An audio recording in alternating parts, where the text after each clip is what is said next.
Lucius Septimius Bassianus, later known as Caracalla, was born in 186 CE in Lugdunum, modern-day Lyon, France.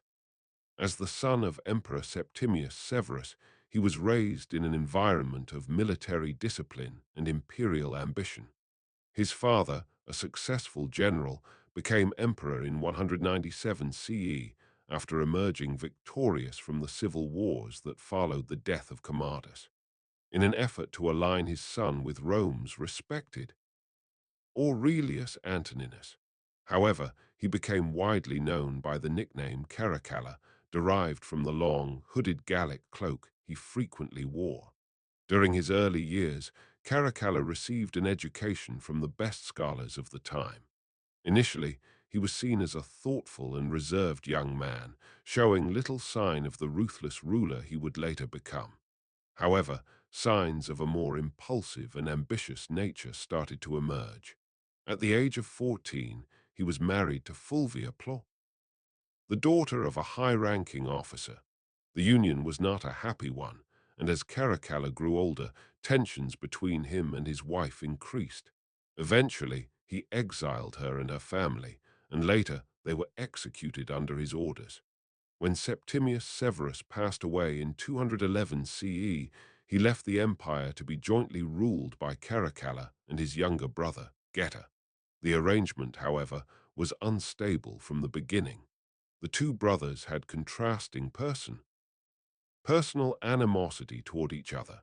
Their shared rule quickly turned into a competition for power, with each side gathering supporters within the imperial court and military. By the end of the same year, Caracalla took decisive action. In an event that shocked Roman society, Geta was assassinated in the presence of their mother, Julia Damna.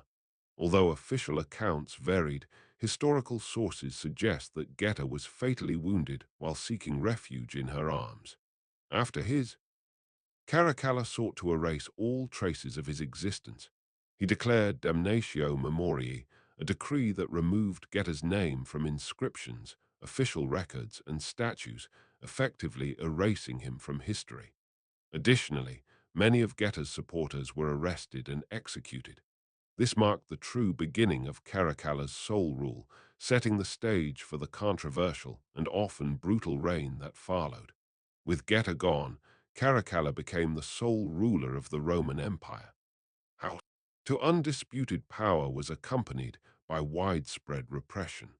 Following his brother's death, he ordered the elimination of Geta's supporters, including high-ranking officials, military officers, and even intellectuals suspected of sympathy. According to historical sources, thousands of people were executed or exiled, creating an atmosphere of fear within the empire.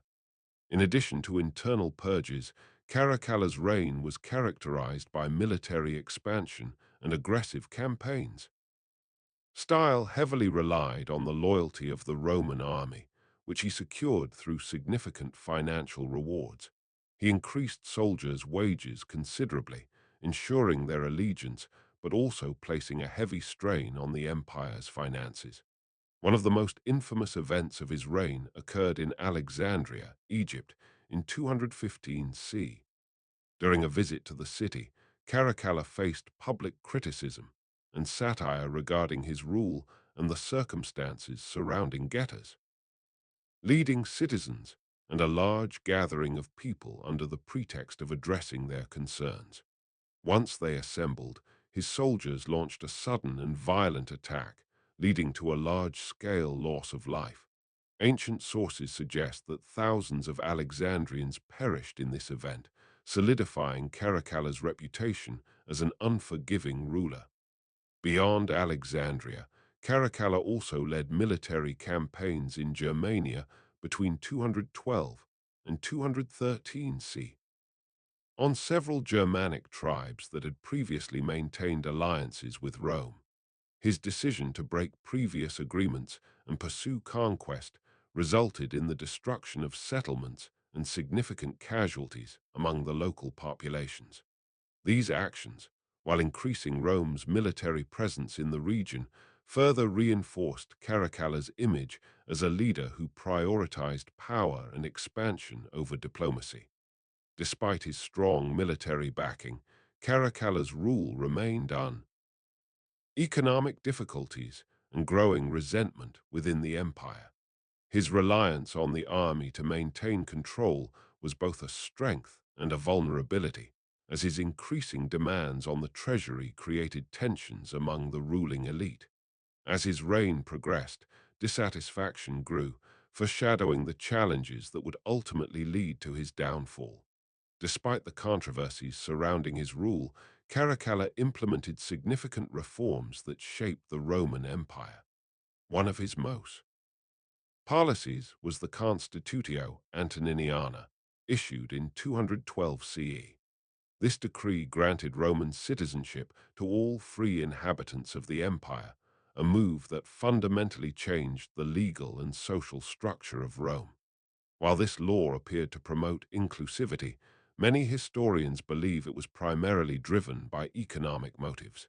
By expanding citizenship, Caracalla was able to increase tax revenues as Roman citizens were subject to certain taxes. Beyond administrative reforms, Caracalla also initiated ambitious construction projects, the most famous of which was the Baths of Caracalla in Rome. This vast public bath complex, one of the largest and most luxurious of its time, provided a space for relaxation, exercise, and social gatherings. Equipped with elaborate mosaics, marble decorations, and advanced heating systems, the baths demonstrated the grandeur of Roman engineering. However, the cost further strained the empire's finances. Caracalla's leadership was heavily influenced by his admiration for Alexander the Great. He saw himself as a successor to the legendary Macedonian ruler and adopted many of his customs and styles. He encouraged his soldiers to wear Macedonian attire, organized military exercises reminiscent of Alexander's campaigns, and even planned large-scale conquests in the east to replicate Alexander's achievements. His fascination commissioned artworks depicting himself in the style of the ancient conqueror and sought recognition as a great military leader in his own right. To further solidify his authority, Caracalla promoted the idea of his divine status. He associated himself with Serapis, the Egyptian god of the sun, and had coins minted that portrayed him with divine attributes. In doing so, he sought to strengthen his rule by merging Roman traditions with elements of Eastern religious symbolism. Present himself as a godlike figure, however, were met with skepticism in Rome, where traditional values emphasized the role of the emperor as a political and military leader rather than a divine being. While Caracalla's reforms and grand projects left a lasting imprint on the empire, his increasingly authoritarian leadership and excessive financial demands led to mounting dissatisfaction. His admiration for Alexander, while fueling his ambitions, could not shield him from the struggles that threatened his position. The final years of his reign were marked by growing tensions, setting the stage for the dramatic events that would lead to his demise. As Caracalla's reign progressed, his leadership became increasingly unstable. His reliance on the military for maintaining power created both loyalty and resentment within the ranks. While soldiers benefited from increased pay and privileges, the financial strain on the empire led to widespread discontent among government officials and the ruling elite. His ambitious military campaigns, inspired by his admiration for Alexander the Great, placed further pressure on resources, making his rule more precarious. By 217 C, Caracalla was preparing for a major campaign against the Parthian Empire, a long-standing rival of Rome in the east. This military endeavor was meant to reinforce his image as a great conqueror and expand Roman influence. However, before he could launch his growing conspiracy within his own ranks, during a journey through Mesopotamia, Caracalla stopped by the roadside near Haran to rest. According to historical accounts, While he was unguarded and engaged in a moment of personal distraction, he was assassinated by a member of his own bodyguard. His killer, Julius Martialis, was believed to have acted in retaliation, possibly due to personal grievances or deeper political motives. The assassination was swift, bringing an rule. Following his death, the empire faced a period of political uncertainty. Caracalla's successor, Macrinus, quickly moved to distance himself from the former emperor's policies, reversing some of his financial and military decisions. The soldiers who had once benefited from Caracalla's generosity found themselves under new leadership, marking the beginning of a different approach to governance. Despite his military ambitions and grand projects, Caracalla's reign is often remembered. Harsh measures and internal conflicts, his legacy remains controversial. While he made significant legal reforms, expanded the Roman army's influence, and left behind impressive architectural achievements, his rule was also marked by widespread purges, economic difficulties, and aggressive campaigns. Ancient historians described him as a ruler feared more than respected, highlighting the consequences of his authoritarian leadership. In the years that followed, Caracalla, divisive. His damnatio memoriae against his brother Geta had erased one rival from history, but he could not erase his own legacy. While his name endured in historical records, he became an example of the challenges faced by emperors who ruled through force rather than stability.